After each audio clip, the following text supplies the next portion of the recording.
everyone, I'm Mrs. Scott, and today we're going to get back to working on our chameleon project. So I have an example up. It may be a little different than the way that you have drawn the chameleon out.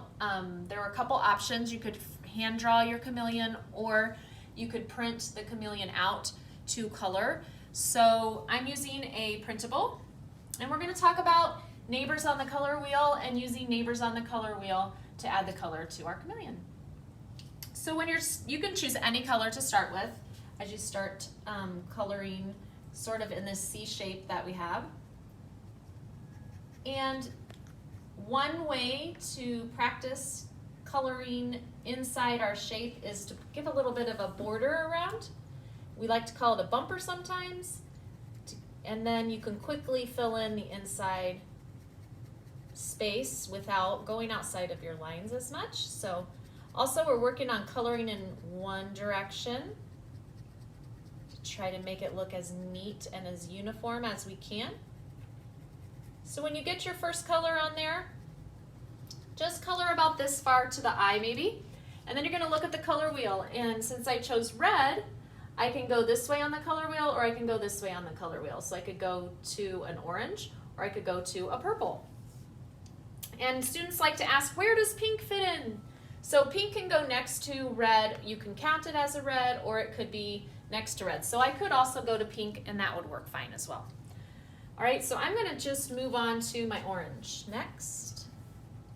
And I'm going to overlap a little bit so that my orange goes over my red, not just next to it. It's going to go over my red. And I'm going to work down along the edge and go a little bit further. I might be able to even include his arm in this color. And again, you can choose your own colors. I'm just giving the example of choosing colors as I continue down. I'm going to keep choosing a neighbor each time I switch colors. So this is for orange.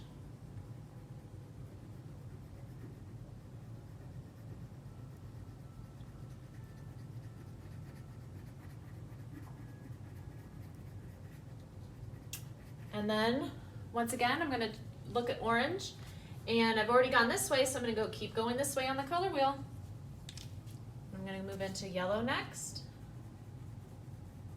I'm going to overlap my colors a little bit. And it'll start to look like it blends from one color to the next, kind of reminding you how a chameleon can change colors even.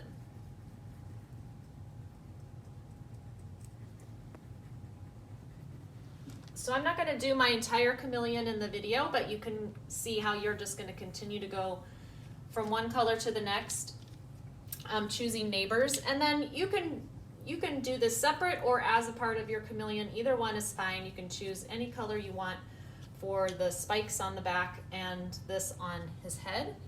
And then also you might want to imagine whether your branch is green or brown and color that in at the end.